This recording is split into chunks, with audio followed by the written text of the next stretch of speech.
Welcome back to this episode of the Becoming Immune Confident podcast. Hi, I'm your host, Dr. Wada, board-certified pediatric and adult allergy, immunology, lifestyle medicine physician turned autoimmune patient. I'm so excited to welcome back all of our returning listeners and hello to all of you who are new to the podcast. Today is a super special episode. We are airing a session that I gave at our Demystifying Inflammation Summit. It is all about how to harness healing through our habits using lifestyle as medicine. And really, this is geared for anyone who's ever found themselves feeling overwhelmed by the daily demands of life, wondering if you can find the time to focus on your health and your well-being. And the good news is there are simple, actionable steps that you can take to reclaim control over your health and nurture your body and mind. In this presentation, you are going to be guided through the essential pillars of lifestyle medicine, a field dedicated to using daily habits and practices to prevent and to treat diseases. I share my personal journey and the transformative power of embracing lifestyle as medicine, offering insights and strategies that are both practical and sustainable, because really that is what we were all about in all things becoming immune confident. And if you are wondering, what is the Demystifying Inflammation Summit? So this transformative event took place back in fall, but we realized there are a ton of new followers and listeners, folks who are just learning all about the work we're doing through becoming immune confident. And so we are bringing back DIS 23 as an encore this weekend, January 26th to the 28th. If you missed it the first time or you're wishing you could revisit that wealth of knowledge that was shared, now's your chance.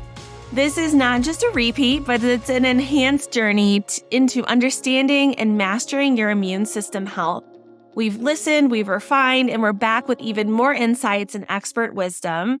So join us for the encore of the Demystifying Inflammation Summit, a summit that has become a game changer for so many. We have a lineup of over 30 distinguished healthcare experts ready to delve deeper into the world of inflammation and immune system health, offering practical, understandable, and actionable insights. Seize this opportunity to be a part of a community that is rewriting the narrative on health and wellness. In order to sign up to get your free ticket, you can hop over to drcarawada.com. There's a little banner up at the top. You're going to click that, and you just need your first name and your email, and we will get you all signed up with your free ticket to this amazing event that is taking place January 26th to the 28th, so that you can embrace this chance to gain clarity, empowerment, and the tools to transform your health and your journey to an better understanding of inflammation and a healthier life that starts here and now in 2024. We are so excited for you to join us, but in the meantime, take a listen to this exciting session that it will be on day 2 of the Demystifying Inflammation Summit. And we can't wait to welcome you in to the DIS community. So take a listen. Hey everyone, welcome to day 2 of the Demystifying Inflammation Summit. And what I am so excited to talk with everyone about today is essentially using lifestyle as medicine. And there actually is a specialty now that physicians and other healthcare professionals can become certified in called lifestyle medicine. I completed this training almost 2 years ago, and I'm really excited at the potential and excited about some of the press lifestyle medicine has been getting lately. And we'll talk about that more as we jump in. But let's get started. For those of you who are just joining us, maybe we're just meeting. Hello, my name is Dr. Wada. I have worked in academic medicine in the Midwest for the last 13 years. Need to update that slide. And I have some additional training in medical education and as a life coach as well. And really, it was my own experiences of being diagnosed with an autoimmune condition about 4.5 years ago, the same time my daughter was diagnosed with an anaphylactic reaction to eggs, that I realized our family needed to make some changes. And really, that was the real impetus for getting involved in what all of this would become. So here we are. My disclaimer, which got left out, although I am a physician in this role, in this capacity, I am not your physician. This is for educational purposes only. And in this session, we're going to understand the continued evolution of humans and diseases, why we are seeing changes in our health. We're going to learn the 6 pillars of lifestyle medicine and my interpretation of that, which are the 5 daily must-have habits for immune system health. So let's dive in. Oh, I did have the disclaimer in here. Got my slides confused. But anyways, when we talk about inflammation, which is what this whole summit is about, inflammation at its core is not actually harmful. It is how our body is programmed to respond to infection, to help fight things off, to help us heal, and to help us heal from injury, like when we get a paper cut or something along those lines. But when we have too much of it, sticks around for too long, it's like a house guest that needs to get out. This is where we have this insult category. So when we develop allergy, autoimmunity, autoinflammatory conditions, dysmetabolism, so changes in our hormones and our metabolism, which we're going to hear more from Dr. Gibbs about, and dysbiosis, so changes in our gut microbiome, our skin microbiome, and increasingly learning about the role of our respiratory tract microbiome as well. So when these things stick around too long, we have problems. But at its core, our body is programmed to go back to homeostasis. This is that balance between protection and repair. And we never quite stay stagnant. We're always in flux. Stagnant is actually death, but this is where our body's always aimed to be. If we think back, we get back in our imaginary time machine. We go back maybe 20,000 years. Our great-great-grandparents, they were living so much differently. Their lives look so much different than our lives do today. We have all of our wonderful modern creature comforts. I have my warm tea right here. I have my clean, filtered bottled water right here too. I am in a controlled environment inside my home. I have an upholstered chair I'm sitting on. All of these things. I have the screen. Goodness, I'm able to talk to you right now through this amazing thing called the internet, right? Our ancestors didn't travel very far. They were eating the things that were directly around them, things they were able to forage or hunt or fish in their local proximity. We also spent a heck of a lot more time outdoors. Now we spend greater than 90% of our time indoors, and we're generally a lot cleaner than we were back then. We're not getting infected with parasite infections. Thank goodness, right? But that means that the stimuli that our bodies are receiving on a day in and day out basis are very different too, from the time before we're even conceived up until this moment we're here right now.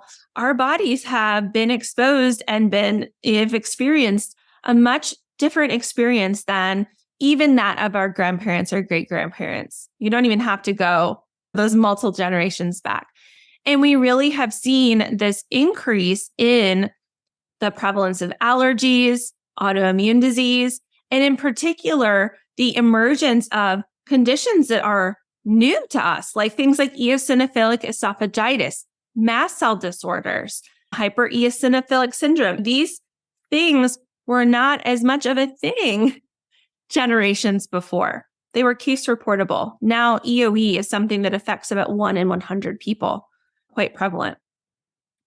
And this has all coincided with this rapid change in our lived experiences, in particular in our diet. And when we look at a snapshot of the change in our diet from the early 1900s to the early 2000s, we see that the diet is now 63% comprised of processed foods. Now, this is my disclaimer that not all processed food is bad, and we're not going to villainize things, but you can imagine that this is a huge change from when there really wasn't much processing that could be done aside from maybe fermentation, things of that sort a couple hundred years ago. Only 6% of our calories come from unprocessed plants. Whereas you think back to our cave people days, we were gathering all those roots and tubers and greens and berries, seasonal fruits, honey, those sorts of things, right? Our oil intake has increased considerably, over 70 pounds per year, and our sugar intake has increased even more dramatically.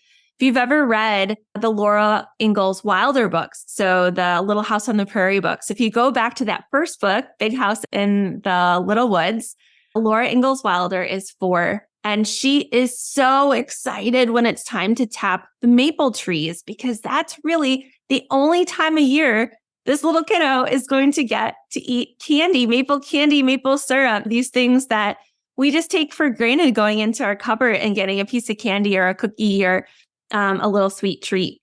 But these were extraordinarily rare in years past. And near and dear to my heart as a lifelong Midwesterner, I grew up about 5 minutes from the Wisconsin state border. Our cheese intake is about 25 pounds per year. And I do wonder if that is a little bit higher from where I'm from. With all of these changes, with the changes in our diet, our activity level, our being inside more than outside, all these different things, we have seen our healthcare needs evolve along with that as well. The leading cause of death in the United States, and these statistics remain pretty consistent, even though they are 20 plus years old. Heart disease, cancer, and stroke are those top causes of death. But when we look under the hood, what's driving those causes? It's tobacco use, it's poor diet and inactivity, and it's alcohol consumption. And that alcohol consumption actually has risen, especially in the wake of the pandemic, because it's how so many of us, myself included, were dealing with that increased stress. So what is lifestyle medicine? It is the discipline of studying how our daily habits and practices impact both prevention and treatment of disease. And it's often used in conjunction or along with pharmaceutical or surgical therapy to provide an overall important adjunct for our health. So it's used along with, not either or, but and. And I think that's what's so important because really that's when we can see the synergy or when the sum is greater than the parts. Why? Why should we bother? Our genes are not our destiny. Experts will estimate that only about 10% of our health status is actually explained by the sequence of our DNA. Instead, certain things that we're exposed to, our exposome, the viruses we fight off, the food we eat, the air pollution we're surrounded by, the trauma we might experience, our neighborhoods, these sorts of things will turn on and turn off the expression of those genes, or may turn up or turn down the volume of their expression. These are called epigenetics, and these changes can occur throughout our lifespan and actually can be passed on to our children as well. So where do we intervene? Where do we maybe make some of these changes? And how can lifestyle medicine fall into this paradigm?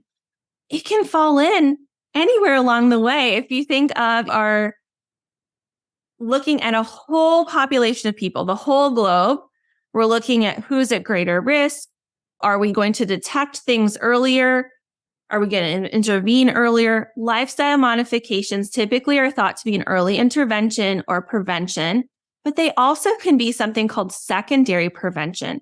This is a way to decrease additional problems from occurring later on. So for me, as an autoimmune patient, someone with systemic Sjogren's, that is whole body inflammation, because my immune system has seen parts of itself as no longer safe, that puts me at higher risk of heart disease. So what are some of those things that I can do through lifestyle to turn down the risk of those secondary problems? So that would be secondary prevention. Other things that we may see along the way that may or may not fall under the umbrella of lifestyle medicine, but are adjacent, are how can we change our environment? Will our genetic profile come into play where we provide a blood sample and it tells us, oh, we should do this, that, or the other thing? Are there particular biomarkers or particular blood markers or other data points that we may be able to take to then inform what we should be doing? And there are so many really cool things in the pipeline that are looking at this, and a lot that is maybe not quite ready for prime time yet, but we're getting there. And it's a really exciting time to see the role of personalized medicine. All right. So if you are not familiar with the Blue Zones yet, I would love for you to hop onto Netflix or pop over to a friend's house that has Netflix, because in the last month or so, there has been debuted a new documentary series, Live to 100, and it is all about the Blue Zones. So Dan Butner is a National Geographic research fellow. He has gone all over the globe, and in particular to these 5 locations where the most people live the longest, healthiest lives. It's the health span. How long are we healthy? These folks are living healthy lives well past 100 at much greater numbers than the rest of the globe. And so Dan went with his team and they looked to see what was the secret sauce? What are these things that are really helping these individuals live these amazing, long, healthy lives? And they came across about these different pillars that we're going to dig into. So this is what the little icon looks like if you want to go check it out. It is 4-hour-long episodes. It's super inspiring. It's beautiful to watch because these locations are stunning. And it's good, positive TV, which is sometimes hard to find nowadays. So really what it comes down to, these are the pillars that we learn in lifestyle medicine. And so we're going to go through each of these, and I'm going to share my little spin on it because I love a good mnemonic. And so let's jump in. These are not going to be super surprising to any of you, but what I hope to do is to inspire you to start taking action, to find 1 or 2 that you think that you might benefit from really incorporating into your everyday doing, and just get into that taking the next best step forward with whatever bandwidth you have. Time, energy, money, those are all things that are our limitations. But if we can just keep taking that next little step forward, it keeps our trajectory moving and is so important. It makes a difference because it really is these small 1% improvements over time that completely change the trajectory and the destination of where we end up. All right, so let's hop in. This is my call to skip the bad diets and just get some more plants in your diet. Only 1 in 10 Americans eats the recommended amount of fruits and veggies daily. So it's time to skip the latest fads and just make science and sustainable the new sexy. And the reality is, I talk about this a little bit in my non-tox talk, but if the national population, if half of the population ate 1 more serving of fruits and veggies a day, even conventional veggies, we would have a significant drop, like hundreds of thousands of cases less of cancer each year, just by increasing our servings by 1 per day. So the small changes really do make a difference. All right, so let's hop into the 5 daily must-have habits for immune system health. And we're going to go through each of these specifically. The first is meal management. Second is mind time. Move your body, meaningful moments, and mandatory me time. Told you, I love a good acronym. It helps our brains remember things when we use some of these little tricks. And for me, using alliteration is a big one. Always has been. All right. So meal management is the idea that we are going to use the most human part of our brain, our prefrontal cortex, to plan ahead. So I love this analogy that the human brain is actually a lizard brain with a monkey brain with a human brain on top. And so when we are stressed, when we go into that fight or flight, freeze or fawn response, when we become activated, especially when we're hungry or we're tired or we're hurting, our lizard brain kicks in. And for me, I don't know about you, I tend to get pretty hangry. And when I'm hangry, I am not able, and this is pretty much across the board, I've yet to find anyone that is 100% on this, but our hangry brain is going to crave sugar, salt, and fat. These were the things that were going to keep our prehistoric us alive, right? So that's why we crave those things. So if we are able to make decisions for somewhere around 80 to 90% of the food we're going to eat in a week ahead of time, we get to take back a little bit more control and put that in the control of our human selves, the selves that knows what our bodies need, like our future us needs, rather than turning it over to hangry lizard brain. What does that mean? It means you get to eat what you like. You get to be curious about trying new foods that may be anti-inflammatory and making a concerted effort to try those in a given week. You get to decide what your nutritional goals are for the week. And you also get to be mindful of sprinkling in some diversity, because we know that diversity, especially as it comes to our plant-based foods, is really the key in improving our gut health. And good gut health is associated with decreasing our excess inflammation and helping our immune system health over the long term. So what are we aiming for with diversity? We're aiming for 30 different types of plants in a week. I know what you're thinking. It's a lot of freaking plants, right? Here's the deal. It's all the plants. It's not just fruits and veggies. It's whole grains. It is seeds and nuts, as long as you're not allergic. It's herbs and spices. It's all the different types of legumes. One little trick that our family uses, planning 80 to 90% of your food intake, it doesn't need to be that you're cooking all of it either. Sometimes what our family will do is we may have a particular day where life is totally chaos and we just need to pick up takeout. And that's fine. So we'll plan ahead and think, okay, we're going to go to this Mediterranean place. In particular, it's like Chipotle for Mediterranean food. I can get about 20 different types of plants in a bowl. It's affordable. It's delicious. I get a really anti-inflammatory packed dinner in one sitting, and it's delicious, and I didn't have to worry about it. And that takes care of about 2/3 of the diversity I might need for the week, right? So there are some ways that we can get creative where this does not have to look like you slaving over the stove or in the kitchen all week long. I know I love cooking and I could not do that. All right. And we're going to talk more about that during our bonus day. Stay tuned. We'll have some more info at the end about how to join us for that. But I'm going to really dig into how we can use our prefrontal cortex to plan ahead and how that can look different for each and every one of us. Mind time. So our brains are beautiful, elegant, complex, amazing organs.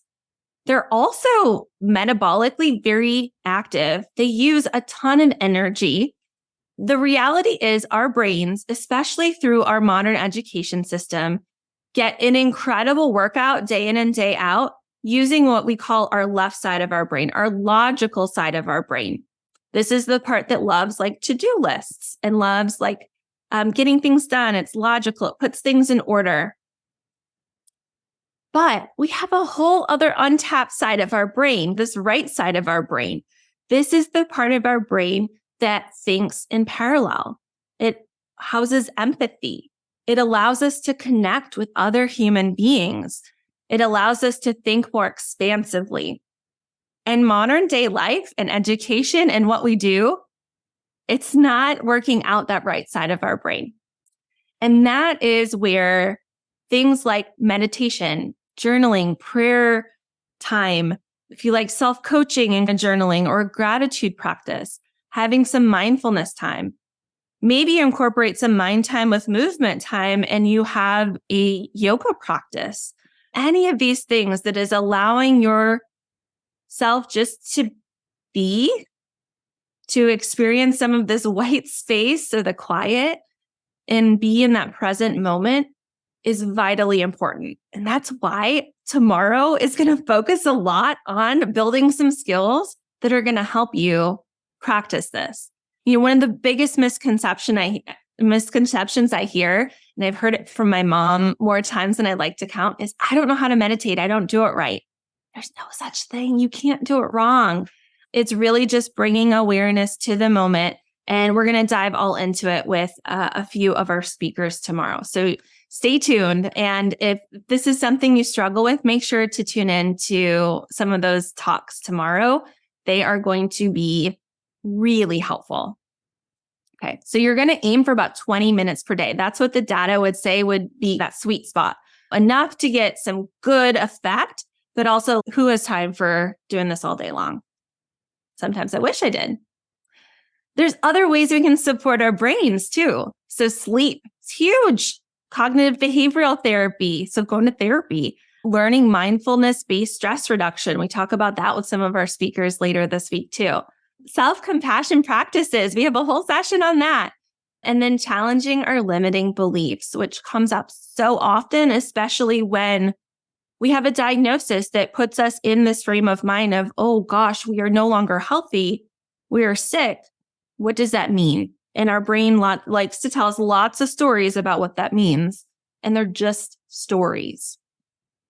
All right. So moving our body, I'm going to move a little bit now because I've been sitting all day between recording this and on Zooms, recording some other amazing sessions for you all.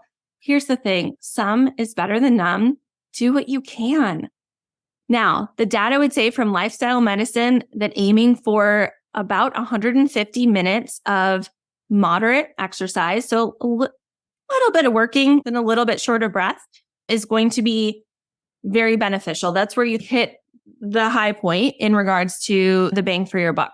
If you are someone who is a little bit more fit, you like doing a little more intense workouts, like HIIT type workouts, it's 75 minutes per week. But really what I want to drive home is aim for movement that generally feels good. When we look at the blue zones, folks aren't like going to the gym, with the exception of maybe the folks out in Loma Linda, California. These folks are just incorporating movement into their everyday lives. They're gardening, they're walking places. They are doing things by hand, kneading bread, doing things the old-fashioned way. And in doing so, they're just moving more naturally throughout the day. One of the anecdotes from Okinawa, Japan is they have very little furniture in many of their homes. So they're getting up and down from the floor, strengthening their core, their hip muscles, their hip flexors, all of those things, maintaining balance, which is so important as we age because we know how many people suffer falls, broken hips. It's something we always fear for grandma and increasingly as we get closer for ourselves as well. And it's so important if we are dealing with pain and I will say if you're dealing with pain, but also I am a elder millennial. I grew up in the prime of diet culture, in workouts that had to be punishing in order to be worthwhile. And the reality is if we overdo it, that is inflammatory in a bad way. So exercise stimulates controlled inflammation. We don't want to overdo it. If you are someone who suffers from something like fibromyalgia or POTS or another condition that has a tendency where if you overdo it, you're really paying for it in the days and weeks after, you don't want to push yourself that much further. You want to play around with just finding that limit where you are pushing yourself a bit, but you're not feeling like absolute trash the days following. This isn't punishing. This is a love letter to your joints, your muscles, your bones, to help you stay strong, to help them stay lubricated, to keep you moving, because our bodies were meant to move. But when we push ourselves to the brink or we push ourselves into more pain, that is going to signal the alarm bells of danger. And we want to minimize those because danger signals increase inflammation. They throw off our hormone balance. No good. All right. Said my piece. Meaningful moments. I think this is really challenging. We have so many competing demands for our time. Increasing, I realize how much this little bad boy gets in the way of things, especially as I'm, trying to stay connected with business and work and being on call and these sorts of things. But finding these little pockets of time to have meaningful human to human connection is incredibly powerful. When we look across the blue zones, the role of having loving partnerships, engaging with our families or our greater communities, our small circles of friends, so important. And then taking those moments to have that little bit extra connection. Ideally, again, aiming for about 20 minutes a day. So maybe that's lingering in a hug with your partner. I tease my husband. I'm like, no, we're not done yet. Aiming for 60 seconds. Stare into the eyes of your little kiddos. Do your best to carve out some moments. My kiddos are still pretty young. Thankfully, we don't have activities that are interfering with our evening meal. And so my husband and I really have made a concerted effort to leave our phones away from the table. After I take a little snapshot of whatever I've made for dinner to share with you on social, then we try to put it away. And the other place it shows up in our family is bedtime stories, that 5 or 10 minutes just to really have that time and space to give your full attention to that other human. This also can be with yourself too. So giving yourself a high five is another way to just sprinkle this in throughout your day. It's a fun way to start your day. Mel Robbins is a motivational speaker, coach. She has a whole book on the role of giving yourself high fives, and it's pretty fun. All right, this is my absolute favorite. And I will say this has been, I think, the hardest, biggest lesson I've had to learn as a mom, doc, autoimmune patient. It's realizing that self-care is self-preservation. It is not selfish. And it doesn't have to look like this lady in the bath with the book, although that looks glorious if you ask me. What can this look like? Really, it is a time for you to refill your cup. So take a few minutes, even after this session, take a few minutes and think, what recharges my batteries? Emotionally, physically, spiritually, and jot those things down. And then you can even do a little time audit. How often am I getting to do these things? My therapist pointed this out to me in the last couple months. I had mentioned that for me, Reiki is one of the most relaxing experiences I've had in my life. And I've written and shared a little bit about this, but it is a place in a space where I can just reach this very deep meditative state where I just feel total ease. And for me, that has felt incredibly healing. I don't understand all of it, but I found that to be incredibly beneficial personally. And I also had mentioned, though, it had been probably 18 months or so since I had scheduled an appointment. And she said, why? I said, that's a really good question. And so I went ahead and scheduled, and here I am a few months out and actually pursued level 1 certification in it. I wanted to learn more. I wanted to be able to incorporate this more into my routine at home as well. This is your call to your reminder of here is one way to provide some love and care to yourself and to also learn to trust yourself, and a reminder that it is not selfish, because by taking care of yourself, you are better able to take care of others. You are also modeling this behavior for those around you as well, which is just as important. All right. So here's the deal. None of this stuff is new. Maybe a few tips or ways that I've done things that are said a little bit differently. And each and every one of you listening here is really smart, right? But being smart and being here doesn't solve the problem, right? The problem is we have to take consistent action, and that lizard brain, monkey brain, human brain, it has other ideas in mind. As I mentioned, the brain takes a ton of energy, right? And if you are trying to build a new habit, you are building a new pathway in your brain. So instead of using that super highway to get around town easily, you are laid back on the Oregon Trail, forging the river. It's a new thing. It's much harder. And so you're always going to run into some resistance. So it can be really helpful to use how our brains are built and structured to our advantage. So there are a couple of resources I love recommending: Atomic Habits by James Cleary and Tiny Habits by BJ Foggs. Both are great books. You can probably pick one or the other. Don't necessarily need to read both unless you totally nerd out about this stuff like I do. These are take-home points from Atomic Habits. Some really good, just quick and easy ways to get started. If you want to incorporate a good habit, make it obvious, make it really attractive, make it easy on yourself, and make it really satisfying. Those are some ways that you are going to help get through that resistance.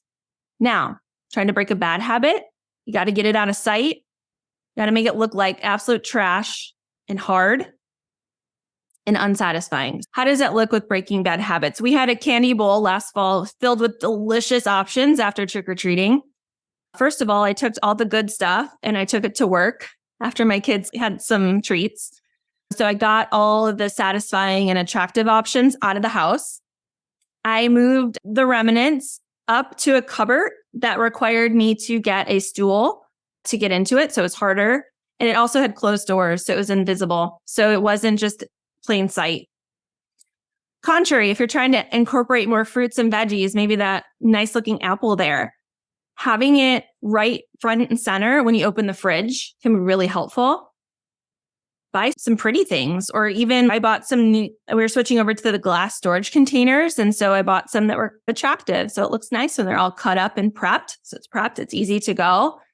And over time, our taste buds will adjust to being more satisfying too. Thank you so much for tuning in to this episode of the Demystifying Inflammation Summit and Becoming Immune Confident. We are so excited to welcome you to the Encore, so make sure to hop over to drcarawada.com. Click on that banner up at the top in order to get your free ticket to this amazing event. With this summit, we really set out to answer some of the questions that I hear so often when I am talking with my patients and my clients. One of those questions is, why does modern life seem to be making us sicker? I know that you are diligently trying to keep you and your family healthy, but the challenges seem never ending. Allergies, asthma, autoimmunity, or even just not feeling great, but not having a diagnosis to know what is causing your symptoms. There is a secret thread going through all of the diseases we see in modern living, and that is understanding inflammation. Imagine unlocking the secrets to better health, not just for you, but for your entire family. The Demystifying Inflammation Summit Encore brings you that key.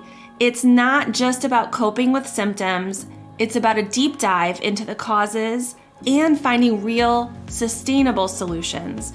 So if you are curious to learn more, you can hop over to drcarawada.com, click on that top banner, and claim your free ticket and spot at the Demystifying Inflammation Summit Encore. There you will be treated to an enlightening event and really step into a world of health empowerment, and we can't wait to welcome you there. Until next week, take care and be well. If you are loving this mix of self-discovery and science found here on the Becoming Immune Confident podcast, I'd love to invite you to sign up for my email list. Hop over to drkarawada.com and hit subscribe to ensure you don't miss out on any insights into new immune system science or how we can harness healing through our daily habits.